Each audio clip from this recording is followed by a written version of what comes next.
Hello साथियों, मैं सुरंजन कुमार एक बार फिर से आप लोगों को आपके अपने चैनल वन स्टडी एग्जाम में स्वागत करता हूं। तो आज भी हम लोग पढ़ेंगे संविधान पे कुछ प्रश्न, क्योंकि 25 क्वेश्चन हम लोग किए थे। कम से कम हमारा सीरीज है 100 क्वेश्चन का। उसके बाद फिर नेक्स्ट स्टार्ट करते हैं। नहीं तो आप लोग कहेंगे तो 100 क्वेश्चन का मैं एक ही बार वीडियो बना दूंगा। और कमेंट कीजिए, कमेंट में बताइए तो मैं ज़रूर कर दूंगा। कमेंट में अपना विचार विमर्श उसमें डालिए। मैं पढ़ के कमेंट में डेली पढ़ता हूँ आप लोगों का, तो मैं 100 क्वेश्चन का सीरीज ही बनाने लगूँगा। तो स्टार्ट करते हैं आज के पहले क्वेश्चन से। भारत को एक गणराज्य मुख्य रूप में इसलिए माना जाता है क्योंकि राज्याध्यक्ष राज्याध्यक्ष का चुनाव होता है। उसे 15 अगस्त 1947 को स्वतंत्रता मिली थी। उनका अपना लिखित संविधान है। उसकी संस्कार संसदीय प्रणाली के अनुसार है। बताना है दोस्तों।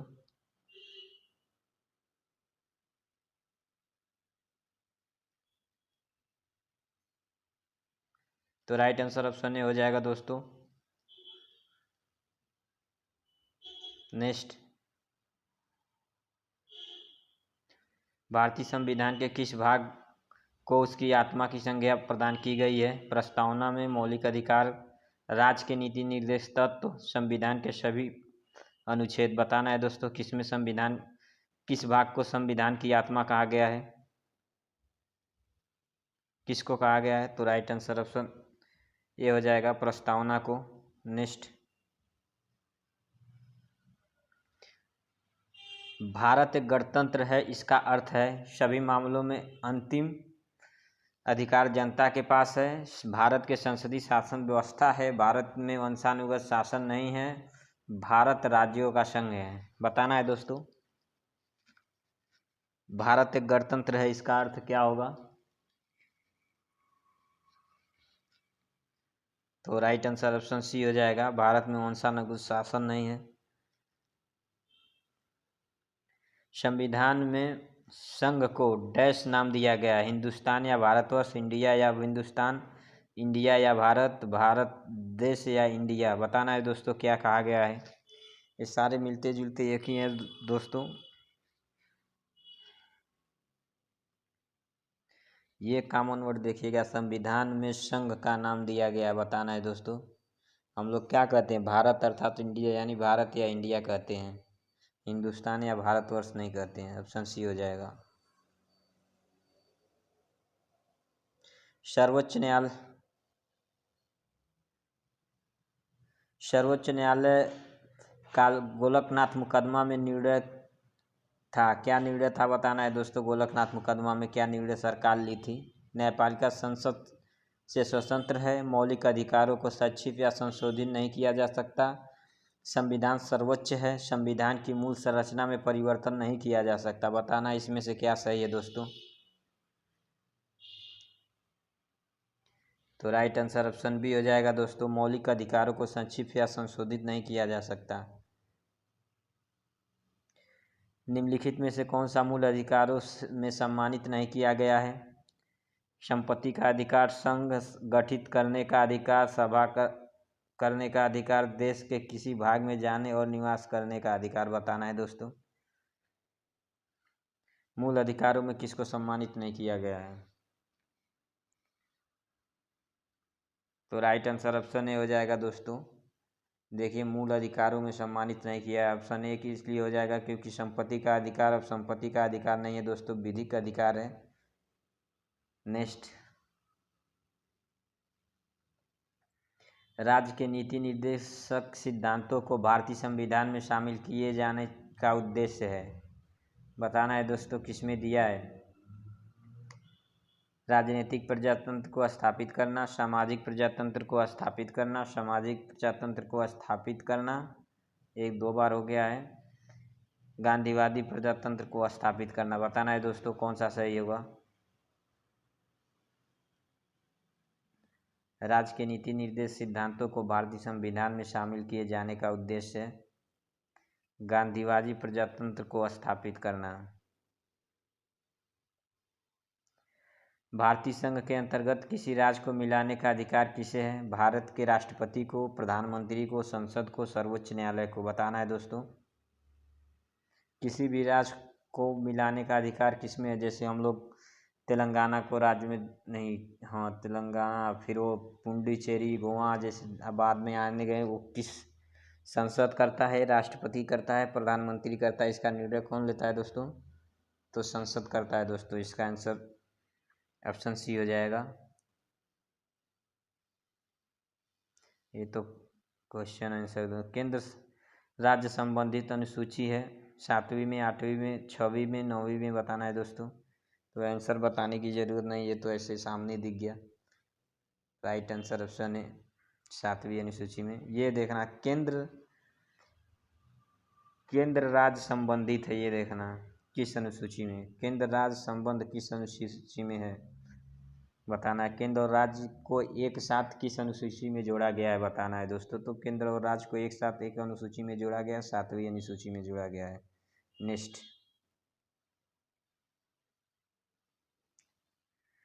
भारतीय संविधान की 8वीं अनुसूची में कितनी भाषाओं को मान्यता दी गई है दोस्तों? ये तो कितनी बार परीक्षाओं में आ चुका है पेपर क्वेश्चन, बस पैटर्न चेंज कर देते हैं सब। तो राइट आंसर ऑप्शन सी हो जाएगा, 22 भाषाओं को मान्यता दी गई थी। कौन सी भाषा हमारे संविधान की 8वीं अनुसूची में सम्मिलित नहीं है? गुजराती, कश्मीरी, राजस्थानी, डोगरी बताना है दोस्तों कौन सी सम्मिलित नहीं है। काफ़ी पुराना क्वेश्चन है दोस्तों ये।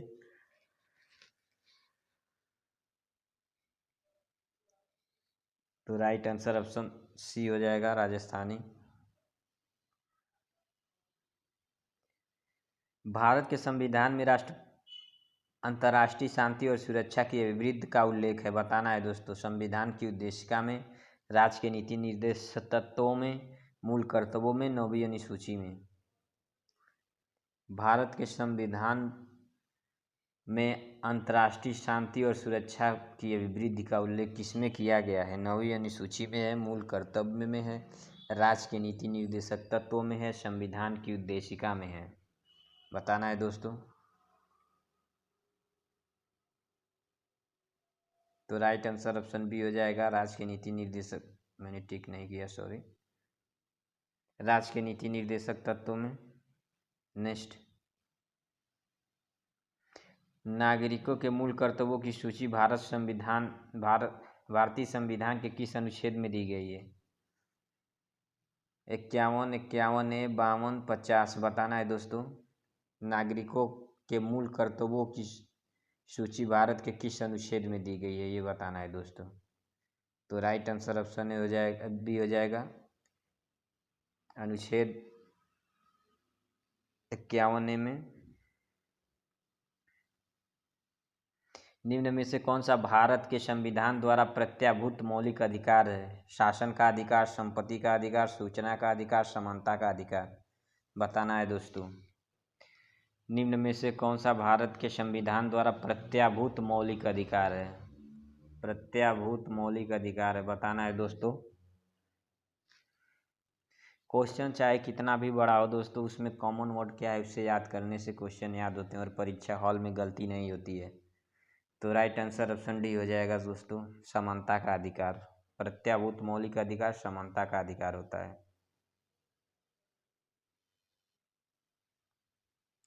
निम्न में से किस एक की संतुष्टि के आधार पर मूल कर्तव्यों से संबंधित प्रावधानों को भारत के संविधान में जोड़ा गया था? अयंगर समिति, बलवंत मेहता समिति, स्वर्ण सिंह समिति, ठक्कर समिति आयोग बताना है दोस्तों।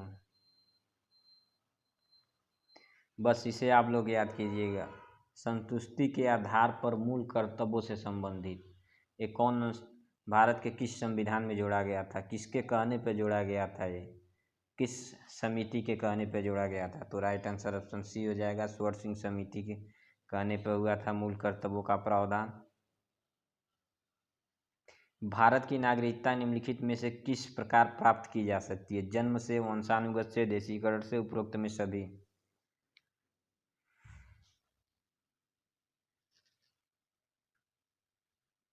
तो राइट आंसर ऑप्शन डी हो जाएगा, उपरोक्त सभी। भारतीय संविधान में मौलिक कर्तव्य को सम्मानित किया गया था 40वें संशोधन द्वारा, 42वें संशोधन द्वारा, 46वें संशोधन द्वारा, 44वें संशोधन द्वारा। मौलिक कर्तव्यों को किस संविधान संशोधन के द्वारा जोड़ा गया था दोस्तों, बताना है। भारत के मौलिक कर्तव्यों के संविधान के किस संशोधन द्वारा जोड़ा गया था? तो राइट आंसर ऑप्शन बी हो जाएगा, 42वें संविधान संशोधन द्वारा जोड़ा गया था। भारतीय नागरिकों के मौलिक अधिकारों पर निम्न में से कौन सा विवेक संगत प्रतिबंध लगा सकता है? उच्चतम न्यायालय, संसद, मंत्रिपरिषद की सलाह पर राष्ट्रपति, उपरोक्त में कोई नहीं। बताना है दोस्तों। मौलिक अधिकारों के संगत प्रतिबंध, तो दोस्तों ना तो उच्चतम न्यायालय लगा सकता है, ना तो संसद लगा सकता है, ना ही राष्ट्रपति। तो राइट आंसर ऑप्शन डी, उपरोक्त में कोई नहीं।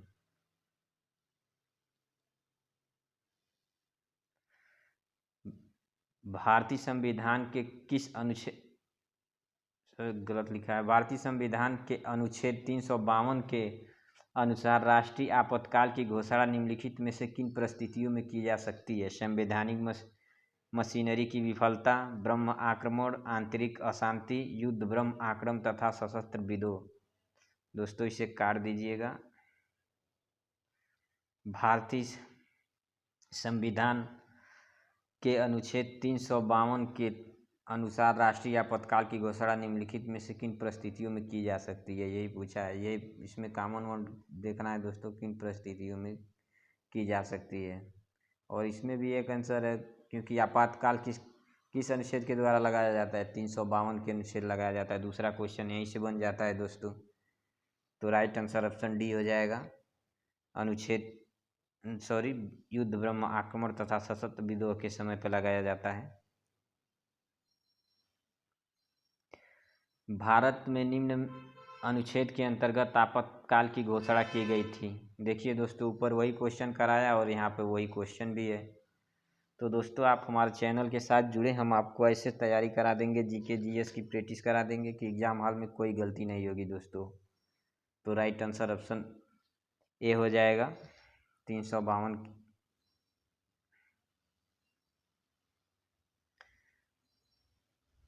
संसद के दोनों सदनों के कितने दिन के अंतर युद्ध तथा बाहरी आक्रमण के कारण उत्पन्न आपातकाल की स्थिति की घोषणा करने की मंजूरी देनी चाहिए? बताना है दोस्तों। अगर आपातकाल आपके देश, आपके राज्य पे कहीं पे लगा है तो कितने महीने के अंदर उसको अपने अंदर मंजूरी दे देनी चाहिए? 15 दिनों के अंदर, 1 महीने के अंदर, 2 महीने, 3 महीने। तो right answer option A B हो जाएगा, 1 महीने के अंदर उसे अपना उद्देश्य पारित कर देना चाहिए। क्यों लगा है, किसके कारण है, ये हटेगा कि नहीं हटेगा, आगे बढ़ेगा फिर कम हो जाएगा। 1 महीने के अंदर सरकार के पास वो प्रस्ताव चला जाना चाहिए। संविधान के किस अनुच्छेद के अंतर्गत राज्यसभा नई अखिल भारतीय प्रशासनिक सेवाओं की रचना प्रस्तावित कर सकती है? अनुच्छेद 311, अनुच्छेद 312, अनुच्छेद 365, अनुच्छेद 249। बताना है दोस्तों। संविधान के किस अनुच्छेद के अंतर्गत राज्यसभा नई अखिल भारतीय प्रशासनिक सेवाओं की रचना प्रस्तावित कर सकती है? बताना है। अनुच्छेद 311, अनुच्छेद 312, अनुच्छेद 365। तो राइट आंसर ऑप्शन डी हो जाएगा, अनुच्छेद 249।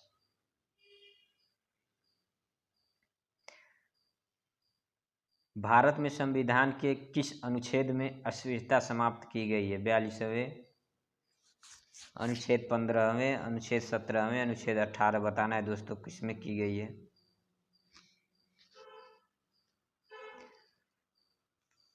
तो राइट आंसर ऑप्शन सी हो जाएगा दोस्तों, अस्पृश्यता को समाप्त करने की बात की गई है किस अनुच्छेद में? अनुच्छेद 17 में। संविधान का निम्नलिखित में से कौन सा अनुच्छेद शेक्सपियर को निर्देशित करता है? अनुच्छेद 19, अनुच्छेद 14, अनुच्छेद 32, अनुच्छेद 34। शेक्सपियर पूछा है दोस्तों। शेक्सपियर निर्दिष्ट करता है, बताना है दोस्तों। मैं इसलिए 2 कॉमन वर्ड पर टिक कर देता हूं ताकि क्वेश्चन आपको यहीं से याद हो जाए और आपको और कहीं जाने की ज़रूरत ना हो। और मैं जितना भी क्वेश्चन बनाता हूं दोस्तों, प्रीवियस ईयर ही क्वेश्चन बनाता हूं ताकि परीक्षाओं में जो बार बार रिपीट हो रहे हैं 2010, 12, 15, 18, 20 से वही क्वेश्चन मैं डालता हूं। तो राइट आंसर ऑप्शन ए हो जाएगा अनुच्छेद 19 में। प्रथम पंचायती राज व्यवस्था का उद्घाटन पंडित जवाहरलाल नेहरू द्वारा 12 अक्टूबर 1959 को किया गया था। बताना है किस जगह पर किया गया था। तो दोस्तों ये क्वेश्चन मैं लास्ट में इसलिए डाल दिया हूँ क्योंकि 50 क्वेश्चन करने के बाद हम लोग पंचायती राज व्यवस्था ही पढ़ेंगे, क्योंकि वो भी इम्पोर्टेंट है, SSC GD का एक पार्ट है वो भी। तो साबरमती में किए थे, वर्धा में किए थे, नागौर में किए थे, सीकर में किए थे। बताना है दोस्तों कहाँ किए थे।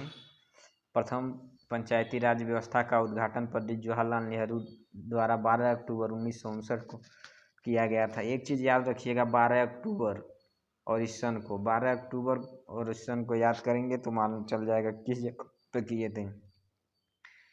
तो राइट आंसर ऑप्शन सी हो जाएगा। तो दोस्तों आज के लिए इतना ही, मिलेंगे नेक्स्ट वीडियो में। तब तक के लिए चैनल के साथ जुड़े रहें, लाइक शेयर सब्सक्राइब करें और दोस्तों को भी अपने शेयर करें ताकि उनको भी पता चले कि यहाँ से अच्छी तैयारी कराई जा रही है। मिलेंगे नेक्स्ट वीडियो में, तब तक के लिए धन्यवाद।